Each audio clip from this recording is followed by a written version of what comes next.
Film की शुरुआत सैदी से होती है, जो अपनी पूरी जिंदगी अपनी कार में पैक करके सड़क पर है। उसे डॉक्टर येट्स नाम के किसी व्यक्ति का फ़ोन आता है, जो सैदी को फिर से भागने के खिलाफ चेतावनी देता है। सैदी उससे बात करती है कि अब वह कैसा महसूस करती है जब उसका सहकर्मी वही था। उम्र उसकी जैसी थी और व्यवहारिक रूप से वही जीवन जी रही थी। उसे इतना न जानने के बावजूद भी उसकी मृत्यु हो गई। सैदी को इसके बारे में बुरा लगता है और वह इस भावना को खत्म करना चाहती है कि मरने वाली लड़की सैदी से इतनी मिलती जुलती थी कि वह याद करती है कि कैसे एक छोटे से हाउस प्लांट को छोड़कर उस लड़की के घर में बाकी सब कुछ सैदी के जीवन जैसा ही था। डॉक्टर येट्स का सुझाव है कि शायद सैदी को एक घरेलू पौधा लेना चाहिए, लेकिन सैदी को पता है कि वह किसी भी परिस्थिति में उसे जीवित नहीं रख सकती है। किसान बाजार के दृश्य में जहां बॉय नेक्स्ट डोर कोल है, टनर को उसके साथी किसानों द्वारा उसकी प्रेमिका द्वारा छोड़े जाने के बारे में चिढ़ाया जा रहा है। उसकी पड़ोसी एडना ने कोल को अपने स्टॉल का प्रभारी बना दिया है, जबकि वह धूम्रपान के लिए गायब हो जाती है। तभी सैदी एक ऐसे हाउस प्लांट की तलाश में एडना स्टॉल के पास जाती है, जिसे ज़्यादा देखभाल की आवश्यकता नहीं होती है। वो एक कॉल में भागती है और उसे बताती है कि उसे कम रखरखाव वाले संयंत्र की आवश्यकता है, क्योंकि वह अपने जीवन के लिए इसे जीवित नहीं रख सकती। जब कोल को पता चला कि सैदी एक अविश्वसनीय पौधे की मां बनेगी, तो उसने उसे उसकी पसंद का प्लान बेचने से इनकार कर दिया। इस पर दोनों में बहस हो जाती है और ये तब काफ़ी गर्म हो जाता है जब कोल सुझाव देती है कि वह एक कैक्टस खरीद ले। ठीक समय पर एडना लौट आती है और सैदी के चले जाने पर सैदी को उसकी पसंद की योजना बेचकर स्थिति को शांत करती है। कोल को दोनों के बीच निर्विवाद तनाव के बारे में बताता है और यह कोल को सैदी के पीछे भागने के लिए प्रेरित करता है। वह उससे अजीब तरीके से बाहर चलने के लिए कहता है, जिससे पहले तो सैदी को अजीब लगता है, लेकिन अंत में वह उसके प्रस्ताव को स्वीकार कर लेती है। दोनों एक साथ कॉफ़ी पीने का फैसला करते हैं और अंत में समाप्त हो जाते हैं। पूरा दिन एक दूसरे के साथ बिताते हुए सैदी ने कोल को बताया कि वह एक कला क्यूरेटर है और उसे बहुत यात्रा करनी पड़ती है, इसलिए वह कभी कभार ही घर आती है। कोल उसे बताता है कि वह वर्तमान में खेती के पौधों पर एक किताब लिख रहा है और इस बीच वह अपने पिता की मदद करता है। फॉर्म संग्रहालय में रहते हुए सैदी ने अपनी मां के बारे में कहानी साझा की, जिसके साथ वह एक नाव पर सवार होकर अपना देश छोड़कर भाग गई थी। वह उस समय अपनी मां की बहादुरी से प्रेरित थी और उसने एक दिन उसके जैसा बनने का फैसला किया। वह उसे अपने दुखद निधन के बारे में भी बताती है। सहकर्मी और कोल को उस सारी त्रासदी के लिए बुरा लगता है जिससे सैदी को पूरा दिन गुजरना पड़ा।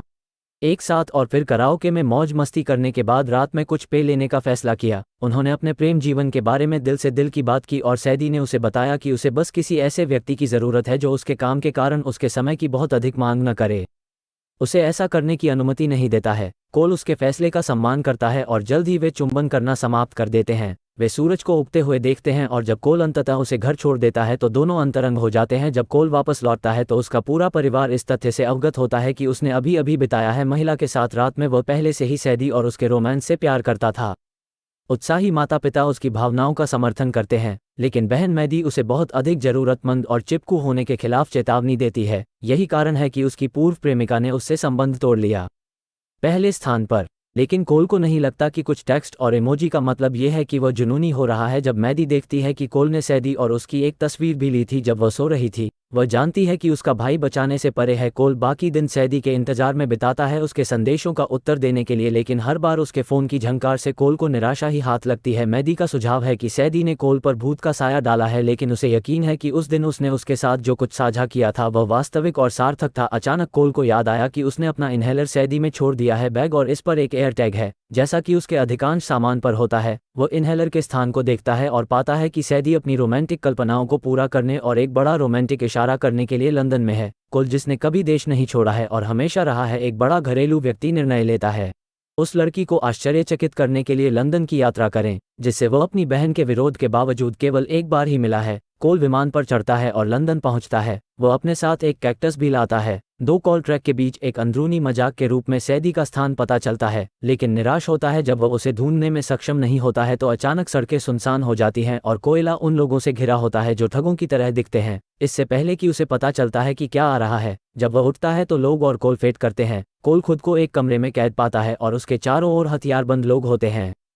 एक व्यक्ति उसके पास आता है और कोल को टैक्समैन के रूप में संबोधित करता है। उन्हें टैक्समैन से कुछ पासपोर्ट की आवश्यकता होती है, जिसके बारे में उनका मानना है कि वह कोयला है, और कोल को सच बताने के लिए यातना देने की धमकी दी। घबरा जाते हैं और यहाँ तक कि उन्हें ये बताने की भी कोशिश करते हैं कि वह आदमी नहीं है जिसकी वे तलाश कर रहे थे, लेकिन पुरुषों को यकीन हो जाता है कि वह बिल्कुल वैसा ही है जैसे वह आदमी सभी अपहरणकर्ताओं से सच्चाई उगलवाने के लिए एक घातक हॉर्नेट छोड़ने वाला है। कमरे में गोली मार दी जाती है। कोल का अंततः सैदी से आमना सामना होता है, जो बंदूक से लैस थी। वह कोल को वहां देखकर बहुत खुश नहीं होती है। ये पता चलता है कि शहर एक गुप्त मिशन पर CIA एजेंट है और इसमें कोल की संलिप्तता शामिल है।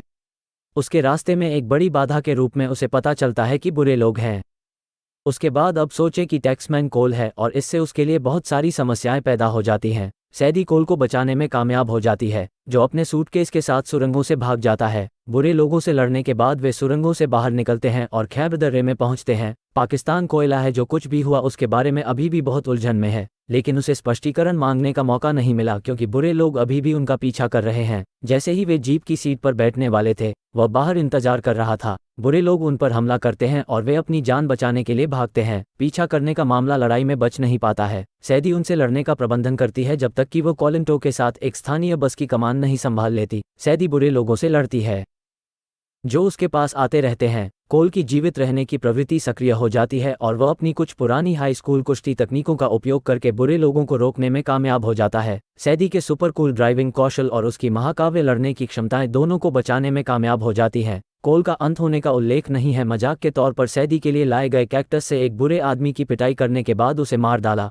अंततः बस खराब हो गई और दोनों ने बाकी रास्ता पैदल तय किया। कहानी कुछ छायादार गुफाओं के अंदर सूट पहने एक आदमी पर आधारित है जिसका नाम है लेविक है और वह इस हंगामे के पीछे मुख्य व्यक्ति है। वह अपने अधीनस्थों को टैक्समैन को खोजने का आदेश देता है, जिसे वे अब कोल मानते हैं, और जो कोई भी उसे पहले ढूंढ लेगा उसे $1 मिलियन मिलेंगे जब वे अंततः अपने जीवन के लिए नहीं भाग रहे होंगे। कोल सैदी पर चिल्लाता है, झूठा होना। सैदी पीछा करने वाला होने के लिए उस पर चिल्लाता है। कोल उसे बताता है कि वह एक रोमांटिक इशारा कर रहा था, लेकिन सैदी इस समय रोमांस से परेशान नहीं हो सकती। वे दोनों एक और बहस में पड़ जाते हैं और उससे तंग आने के बाद सैदी उसे वैसा ही करने का आदेश देती है जैसा वह करती थी। कहता है कि अगर वो अब भी घर बसाना चाहता है तो वह उसे शहर ले आती है जहां वह अपने संपर्क और पुराने दोस्त माको से मिलती है। माको सैदी के प्रति अपने प्रेम को व्यक्त करने से नहीं कतराता है और कोल को पता चलता है कि एक समय ये दोनों एक थे। बात यह है कि जब ड्यूटी ने सैदी को बुलाया तो माको को मरा हुआ समझकर छोड़ दिया और भाग गया। माको ने उस लड़ाई में अपना एक हाथ भी खो दिया, जबकि इससे कोल को परेशानी हुई और सैदी के बारे में उसकी छवि खराब होती गई। ऐसा नहीं लगता कि माको ने उनकी लाइन में कोई शिकायत रखी है। काम ये हमेशा मनुष्य पर मिशन है। इस बीच कोल को असली कारण भी पता चलता है कि सैदी उन गुफाओं में क्यों थी, और यह उसे बचाने के लिए नहीं बल्कि अजटेक को खोजने के लिए था। बायोकेमिकल हथियार लेविक भी अजटेक के बाद एक सूटकेस के अंदर सील कर दिया गया है, जिसे खोलने के लिए पासपोर्ट की आवश्यकता होती है। सैदी माको से कोयले को सुरक्षित रूप से घर पहुंचाने की व्यवस्था करने का अनुरोध करती है और फिर उसे फिर कभी नहीं देखने की उम्मीद में कुछ समय के लिए अलविदा कहती है। कोल को इसके बारे में कोई शिकायत नहीं है और खुशी है। उसे दूर जाने देता है। जैसे ही माको कोयले को सुरक्षित स्थान पर ले जा रहा होता है, उसे एक ऐसे व्यक्ति द्वारा गोली मार दी जाती है जिसके पास सैदी बंदूक की नोक पर होती है। वह व्यक्ति एक हिटमैन निकला जिसे लेविक ने टैक्समैन को अपने पास लाने के लिए भेजा था। वह व्यक्ति खुद को सैम का पोता कहता है, लेकिन इससे पहले कि वह कुछ और कर पाता, उसे तेंदुए नामक एक अन्य हिटमैन ने बाहर निकाल लिया। लेकिन जल्द ही तेंदुए को शेर ने बाहर निकाल लिया, जो एक हिटमैन भी है। शेर ने सैदी और कोल पर एक चौंकाने वाला उपकरण लगाया ताकि वे कुछ भी अजीब कोशिश न करें। लेकिन क्या मजेदार है वह यह है कि अंततः सैम के पोते ने मौके का फायदा उठाकर शेर को मार गिराया। सैदी उससे लड़ती है और उससे पूछती है कि डिलीवरी स्थल पर जाते समय वह लेविक को कहां ढूंढ सकती है। सैदी को कोयले से पता चलता है कि जब उसका अपहरण कर लिया गया था तो लोग उससे पासपोर्ट मांगते रहे थे। सैदी को एहसास हुआ कि लेवा भी अजटेक का उपयोग नहीं कर सकता क्योंकि वह ऐसा नहीं करता है। वह सोचता है कि उसके पास पासपोर्ट नहीं है। वह सोचता है कि कर अधिकारी के पास है, लेकिन सैदी ने स्वयं कर होने की पुष्टि की कि उसके पास भी पासपोर्ट नहीं है। फिर उसने कोल को बताया कि उसका सहकर्मी जो मर गया था वह पासपोर्ट को एन्क्रिप्ट करने में कामयाब रहा था, लेकिन सैदी को उसे मारना पड़ा क्योंकि वह थी एक गद्दार जो दुश्मन के साथ काम कर रहा था। उसने खुलासा किया कि उसके पास पासपोर्ट नहीं है, लेकिन चूंकि लेविक पहले से ही सोचता है कि टैक्समैन ऐसा करता है, सैदी इसका उपयोग करने की कोशिश करती है। यह उसके फायदे के लिए है और कोल को बाहर कर देता है। जब कोल अंततः उठता है तो वह खुद को कार की डिक्की में बंधा हुआ और टेप से बंधा हुआ पाता है। सैदी खुद को एक इनामी शिकारी के रूप में प्रस्तुत करती है और लेविक को कोयला अक्का तथाकथित टैक्समैन की पेशकश करती है। जब लेविक कोल को देखता है तो वह बताता है उसके बारे में कि कैसे वह भी एक समय CIA एजेंट हुआ करता था, जब तक कि वह अपनी लड़ाई लड़ने के बाद बीच में एक खाई में खून नहीं बहा रहा था और CIA ने उसे मृत अवस्था में छोड़ दिया था। उसने कर अधिकारी को चेतावनी दी कि उसके साथ भी ऐसा ही होगा। उसे और वह अपना जीवन ऐसे देश के लिए काम करके बर्बाद कर देगा जो उसकी परवाह नहीं करता है। जब वह उससे पासपोर्ट प्राप्त करने की कोशिश करता है तो सैदी हस्तक्षेप करता है और बिना नकद भुगतान किए करदाता को सौंपने से इनकार कर देता है। लेविक अपने अधीनस्थों से उसे लेने के लिए कहता है, दो और चुंगी लेने वाले से शिकायत करवाओ कि उसके बाद उसे लड़की को मारना है और उसके पास अजटेक लाना है। उस आदमी को ब्रीफकेस सौंप दिया और वे विमान में चढ़ गए। जबकि विमान में सवार होने के दौरान कोल सैदी पर उसे चारे के रूप में इस्तेमाल करने के लिए क्रोधित रहता है। इस बीच जब लेवॉक्स आदमी कोल के सामान की जांच करते हैं तो उन्हें बिस्तर पर कोल और सैदी की तस्वीर मिलती है और उन्हें पता चलता है कि कुछ गड़बड़ है। वे इसके बारे में सैदी से बात करते हैं और वह स्वीकार करती है कि वह करदाता है। वह आदमी बंदूक की नोक पर कोयला रखते हुए उससे पासपोर्ट की मांग करता है और सैदी अनिच्छा से उस आदमी को एक छोटा कंटेनर सौंप देती है। जब वह सामग्री निकालता है तो यह इलेक्ट्रिक शॉक इंड्यूसर चिप निकला। सैदी हरकत में आ जाती है क्योंकि वह आदमी को बिजली का झटका देती है और फिर लड़ाई के दौरान उसके अधीनस्थों से लड़ती है। सैदी घायल हो जाती है और जब कोल खुद को पकड़ लेता है तो वह जानती है कि उसे सुरक्षा के लिए भेजना होगा। वह उसे पैराशूट का उपयोग करने और पुरुषों के जागने से पहले छोड़ने के लिए कहती है।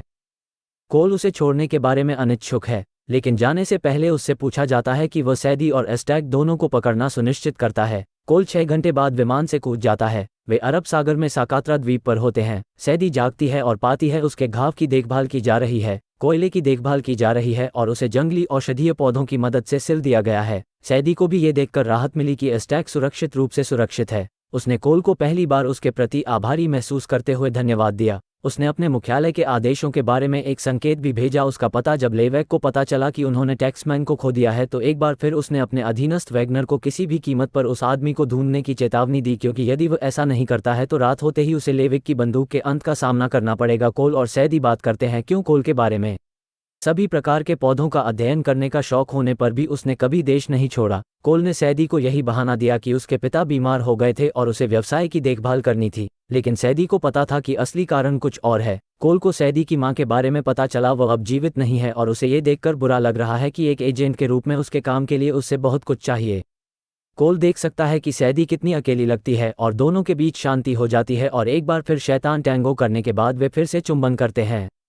एक शांतिपूर्ण रात एक साथ बिताएं, लेकिन जैसे ही सुबह होती है लेवोग्स पुरुष उन दोनों पर गोलीबारी शुरू कर देते हैं और सैदी कोल को भागने के लिए कहती है, जबकि वह जंगल की ओर भागता है। सैदी का लक्ष्य एस्टैक को सुरक्षित करना है, लेकिन वैगनर उसी समय पहले पहुंच जाता है। यूएस सैदी को बचाने के लिए मरीन घटनास्थल पर पहुंचे सैदी चिंतनशील एस्टैक या कोयले को बचाते हुए अंततः उसका दिल जीत जाता है। वो कोयले को बचाने में सफल हो जाती है और वैगनर एस्टैक को अपने साथ सीआईए मुख्यालय में वापस ले जाता है। सैदी और कोल दोनों को पॉलीग्राफ टेस्ट लेने के लिए कहा जाता है। जैक्सन नाम का एक एजेंट उस जांच का नेतृत्व करता है जिसे सीआईए जानना चाहती है। वास्तव में कोल कौन है और वो इस मामले में कैसे शामिल होने में कामयाब रहा। जब उसके सुपीरियर ने उसे डांटा कि कैसे उसने हजारों लोगों की बजाय एक नागरिक का जीवन चुना और एस्टैक को उसके हाथों से निकलने दिया, सैदी ने उसे बताया कि उसने एक निर्णय लिया है, त्रुटि और उसकी भावनाएं उस पर हावी हो गई। वह अपनी गलती स्वीकार करती है, लेकिन इससे कोल को यह सोचकर बहुत बुरा लगता है कि वे सब कुछ झेलने के बाद भी सैदी उसे एक गलती मानती है, जिससे वह परेशान हो जाता है। वह सैदी पर भड़क उठता है और उससे कहता है कि उसे किसी के साथ डेट करना चाहिए, बिल्कुल माको की तरह, जिसे अपनी नौकरी में दूसरे नंबर पर आने में कोई आपत्ति नहीं है। सैदी ने इसका विरोध करते हुए उसे बताया कि कोल अपने जीवन में कुछ भी करने से बहुत डरता है। वह सोचती है कि वह जहां है वहीं रहने के लिए अपने पिता के स्वास्थ्य का बहाना बना रहा है। कोल उसे बताता है सैदी वह है जो भावनाओं और किसी के साथ वास्तविक संबंध रखने से डरती है, क्योंकि वह उन्हें खो सकती है जैसे उसने अपनी मां को खो दिया था। जब वह हद से ज्यादा बढ़ जाता है तो वह उसे रोकने के लिए चिल्लाती है और दोनों एक और लड़ाई में समाप्त हो जाते हैं और इस बीच सैदी को निलंबित कर दिया जाता है क्योंकि वह मालिकों को लगता है कि वह एक अलग दृष्टिकोण से काम कर रही होगी। उसने एक ज्ञात संदिग्ध को एस्टैक को अपनी नाक के नीचे से ले जाने दिया और यह गंभीर जांच का आधार है। दूसरी ओर कोल पर सीआईए द्वारा सैदी के गुप्त उद्देश्यों को कबूल करने के लिए दबाव डाला जाता है। वह उन्हें स्पष्ट रूप से बताता है कि सैदी गद्दार नहीं है जैसा कि वे जैक्सन सोचते हैं। कोल को सैदी की पीड़िता की तस्वीरें दिखाती हैं ताकि उसे उसकी रक्षा करना बंद करने के लिए राजी किया जा सके, लेकिन मृतक एजेंट की तस्वीर के बजाय कोल की नज़र कुछ और पर टिक जाती है। कोल को चौलाई की फसल मिलती है जिसे अक्सर एस्टैक द्वारा अनुष्ठानों में उपयोग किया जाता था। ये जानकारी सीआईए को एक ठोस नेतृत्व देती है। पासपोर्ट पर वे कोला के चारे का उपयोग करने का फैसला करते हैं और उसे एस्टैक को पुनः प्राप्त करने के लिए टैक्समैन के रूप में लेविक के पास भेजते हैं। इस बहाने के तहत कि टैक्समैन चला गया है, दुष्ट सैदी नहीं चाहता कि कोयला ऐसा करे क्योंकि यह उसके लिए बहुत खतरनाक होगा, लेकिन जब जैक्सन उसे बताता है कि जब तक लेविक तस्वीर से बाहर नहीं हो जाता तब तक न तो वह और न ही उसका परिवार सुरक्षित रहेगा। वह हमेशा टैक्समैन की तलाश करता रहेगा, जिसके बारे में उसका मानना है कि वह कोल है। अपने प्रियजनों की चिंता के कारण कोल ने मिशन के साथ आगे बढ़ने का फैसला किया, लेकिन सैदी ने कोशिश की उसे बताएं कि सीआईए सिर्फ उसका इस्तेमाल कर रही है। कोल का कहना है कि वह उसके बारे में भी यही बात कह सकता है। सैदी अपना सामान ले जाती है और वहां से निकल जाती है। CIA लेविक को यह दिखाती है कि करदाता दुष्ट हो गया है और वह लेविक को पासपोर्ट देगा और भुगतान के बदले लेविस को लगता है कि यह एक जाल है, लेकिन वह इस बीच एक बैठक के लिए सहमत हो जाता है। श्रीमान यूटामी, जिसने लेविक को एस्टैक दिलाने के लिए काम पर रखा था, उससे मिलने जाता है और उससे उस डिलीवरी के बारे में पूछता है जिसकी उसे तत्काल आवश्यकता है। लेविक उसे सूचित करता है कि वे जल्द ही टैक्समैन से मिलेंगे और मिस्टर यूटामी उसे बताता है कि वह उस बैठक के लिए भी उपस्थित होना चाहता है। कोल जाता है टैक्समैन के रूप में लेविक से मिलें। इस बीच CIA एजेंट मिशन के लिए बाहर तैनात हैं, जबकि वह लेविक के आने का इंतजार कर रहा है। CIA एजेंटों को लेविक पुरुषों द्वारा मार दिया जाता है और जैक्सन अपनी मरती हुई सांस के साथ कोल को वहां से बाहर निकलने के लिए कहता है, लेकिन इससे पहले कि कोल निकल पाता, लेविक उसके साथ आ जाता है।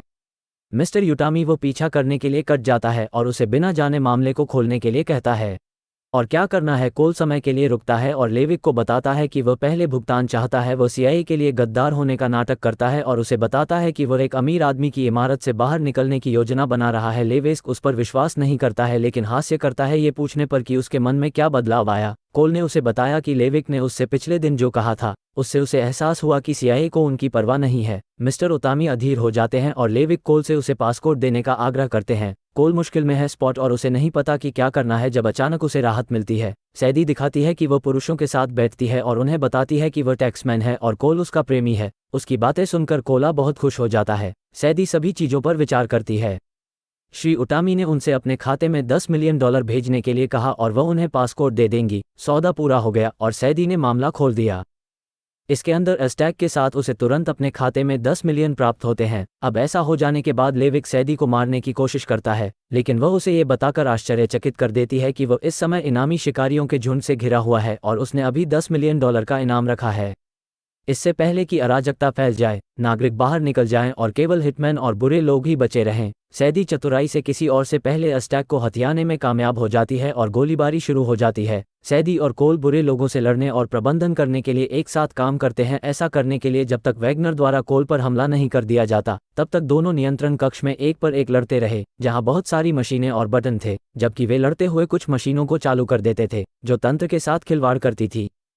रेस्तरां और कमरे में जहां सैदी बुरे लोगों से लड़ रही है, वो अकेले घूमना शुरू कर देती है। यूटामी लेविक के साथ बार के पीछे छिप जाती है और उसे वहां से बाहर निकालने के लिए कहती है, लेकिन लेविक उसे गोली मार देता है। फिर हम देखते हैं कि एक करीबी लड़ाई के बाद कोल वैगनर से बेरहमी से छुटकारा पाने का प्रबंधन करता है और सैदी की मदद करने के लिए दौड़ता है, जिसे वह लेविस के साथ लड़ाई में पाता है। लेविक सैदी को खत्म करने वाला है, लेकिन कोल समय पर वहां पहुंच जाता है और उसे बचा लेता है। हालांकि लेविक अभी भी बढ़त हासिल करने में कामयाब होता है और उनसे दूर हो जाता है। जब उसे लगता है कि वह जीत गया है तो उसका हाथ एस्टैक पर है। सैदी ने छत पर गोली चला दी जो लेविक पर गिरी और उसने टूटे हुए शीशे को गिरा दिया। सैदी समय रहते एस्टैक को बचाने में सफल हो गई और सब कुछ समाप्त हो गया। कोल ने सैदी को चूमा और काले की तारीफ की पोशाक उसने सैदी को हंसते हुए पहना हुआ है और दोनों इस बात से खुश हैं कि आगे हम सैदी और कोल को कोल के परिवार के साथ लंच करते हुए देखते हैं, जहां वे अपने महान यूरोपीय साहसिक कार्यों का विवरण देते हैं। हालांकि यह सिर्फ इतना ही है कि उन्हें भी कोहल में एक दूसरे के साथ प्यार मिला। विश्वास की छलांग, भव्य रोमांटिक इशारा इसके लायक था। अंत में हम देखते हैं कि कोल और सैदी को डेट करते हुए 3 महीने हो गए हैं। कोल एक किताब लिखने के अपने जुनून का पीछा कर रहा है, जबकि सैदी अभी भी CIA में एक एजेंट है। वे भी अपने रिश्ते को संभालते हैं। अपने कामकाजी जीवन के साथ साथ कोल की अपनी कार की डिक्की में रखे आदमी के प्रति उदासीनता को देखा जा सकता है। दोनों एक सामान्य डेट के लिए संग्रहालय की ओर बढ़ते हैं और फिल्म समाप्त हो जाती है।